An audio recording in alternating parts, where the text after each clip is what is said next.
Hi there, everyone. Welcome to The Daily Gardener. I'm your host, Jennifer Eveling. It's May 6th. We are on the cusp of continuous warm nights. Warm soil temps will take a few more weeks. Recently, I had a gardener ask me about their hardy hibiscus that was planted last year. They were worried it wasn't coming back. In Minnesota, gardeners often start to freak out a bit if they don't see signs of life during these first sunny days in May.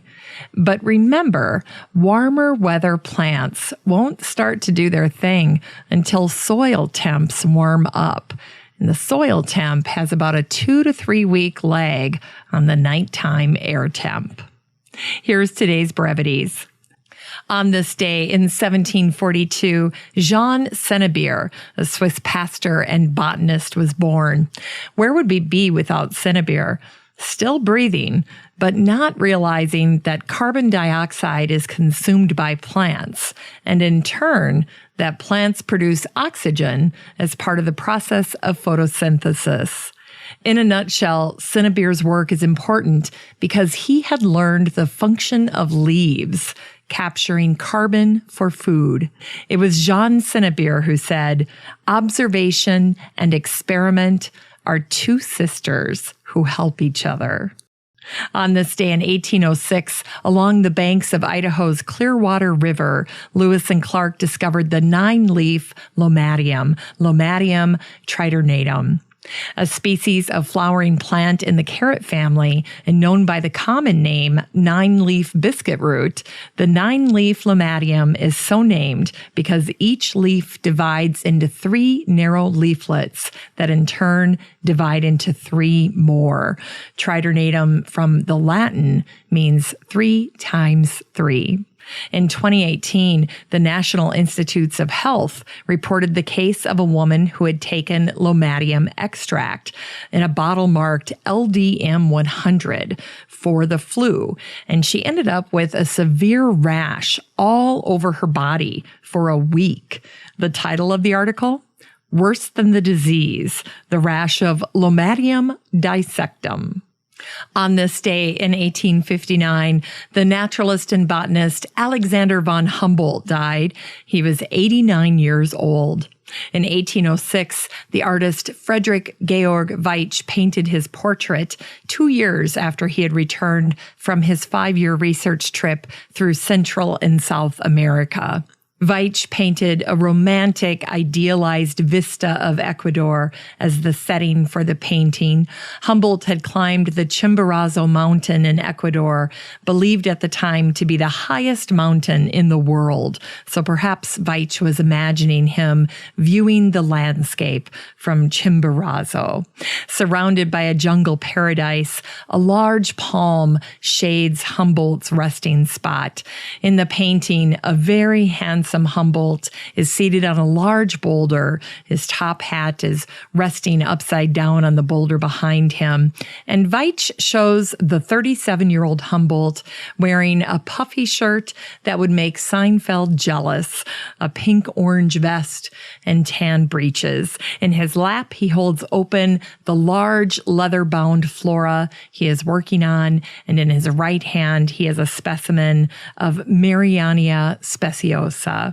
A large barometer leans against the boulder in the lower left corner of the painting, and that symbolized Humboldt's principle of measuring environmental data while collecting and describing plants.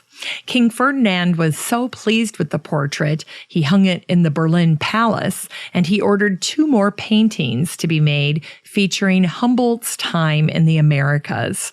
Humboldt was a polymath. He made a safety lamp for miners. He discovered the Peru Current, now called the Humboldt Current. He believed South America and Africa had been joined together geographically at one time. He named the torrid zone the area of the earth near the equator.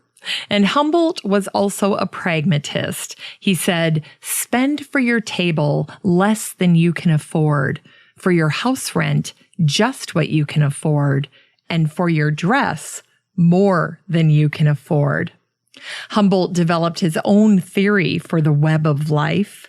He said, Everything is interaction in his Mexican diary in 1803.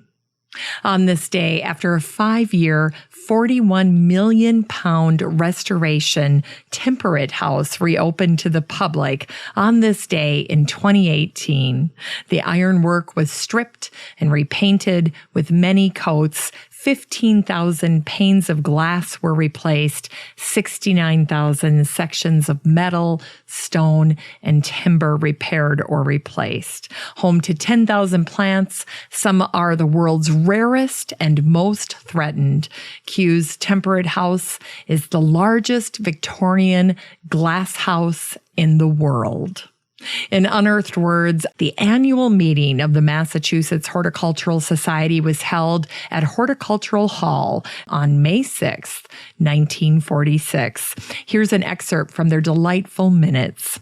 At the end of the war, we were met with this question: will interest in gardening continue to grow, or will there be a falling off? We proceeded on the assumption that fewer vegetable gardens would be made, but that, on the other hand, a greater number of people than ever before would turn their attention to the growing of ornamental plants. It's the duty of each one of us to plant a home garden. Almost all the events and developments of 1945 to 1946 center upon our return to peacetime living. In the reading room, visitors are no longer predominantly in uniform. The questions a year ago were often about the plants of the Pacific or what a gardener should visit while stationed in Boston. Now they're most often on the design of small home properties, the choice of good plant materials, the fine points of flower gardening, or the management of a greenhouse. Today's book recommendation is The Invention of Nature, Alexander von Humboldt's New World by Andrea Wolf. Wolf traces Humboldt's influences through the great minds he inspired, and she brings this lost hero and the forgotten father of environmentalism back to life. For today's garden chore, if you're a mom, Mother's Day is coming up. Start thinking about the colors and plants you'd like for your front containers, and then make a list for your kids. For years, I did this with my kids, and they spent a decade of Mother's Days helping me plant the annuals they had bought for me in the front planters and hanging baskets. It was a fantastic photo op, and it was a wonderful way to get them involved in setting the stage for beauty around the front door and getting them to notice the annuals. Many happy memories with this chore. Finally, here's something sweet to ignite the little botanic spark in your heart. On this day last year, the Hudson, Massachusetts Garden Club celebrated their 50th anniversary. The club began in 1968 as a group of 16 friends and neighbors shared their love of flowers and gardening. Today, the club has 41 members. It's a lovely thing to combine your love for gardening and beautifying the community, all while having a good time. Thanks for listening to The Daily Gardener, and remember, for a happy, healthy life, garden every day. The Daily Gardener is produced weekdays in lovely Maple Grove, Minnesota. You can find complete show notes over at thedailygardener.org, and be sure to share the show with your garden friends. You can find The Daily Gardener on all your favorite social media, Instagram, Twitter, and Pinterest, and of course, Facebook. While you're over at Facebook, don't forget to join the Daily Gardener community. Just search for these 3 words, Daily Gardener Community. The group will pop right up, and then request to join. Finally, I want to thank my team at Podfly Productions, where my fabulous editor is Eric Begay. Have a great day in the garden, and we'll see you tomorrow.